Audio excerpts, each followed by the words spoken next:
This is a great example of a situation where we really need to know exactly what rule we're dealing with before we start solving the question. So if you're just getting used to studying for the SAT, you need to learn the main strategy for the grammar questions, which is to look at the answer choices and try to figure out which of the rules is being tested based on those choices.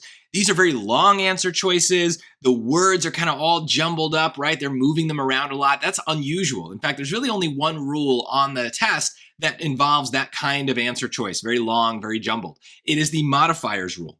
So that's kind of reinforced by the fact that we have a modifier to basically make the entire passage here. A modifier is an extra clause that leads into the sentence, and then it's followed by a comma, and then in this case, it's followed by the blank. And the blank needs to kind of start off talking about the same thing that the modifier was talking about, right? So it's about putting the idea that's in the modifier next to the idea that we have in the sentence. So we can turn the modifier into a bit of a question, and then the answer to that question should be right near the beginning of the modifier. So let me show you what I mean. One of the few African-American global explorers during the turn of the 20th century, okay, so leading into something, but turn that into a question.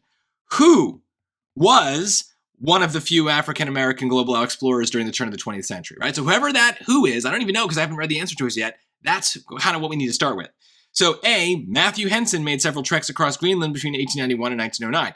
That seems pretty good. It seems to answer the question right away. Matthew Henson is one of the few African-American global explorers during the turn of the 20th century, right? So this is what the modifier is probably going to needs to do, is it needs to have the idea following the modifier. But let's look at the other choices for comparison, right? 1891 and 1909 were the years between which Matthew Henson made several treks across Greenland. Well, even though Matthew Henson is kind of mentioned later, the fact that these years are first make it seem like 1891 and 1909 were one of the few African-American global explorers during the turn of the 20th century. It doesn't make any sense. How can a year be an explorer? It doesn't make any sense. So that's the problem, is the rule is being very clearly broken by choice B. But because you kind of know that the modifier is still talking about Matthew Henson, you might not notice that that's that bad and just be like, oh, okay, it still says the same thing. So now it becomes about what sounds right. And maybe you'd end up at choice A anyway, but you really want to get the rule down. We don't want to rely on sound. The rule is much more certain. So let's look at C and D, right? Greenland, well, that's not an African-American explorer either, so that's not right. And several treks, again, that's not an explorer. A trek is a journey, so that doesn't make sense either.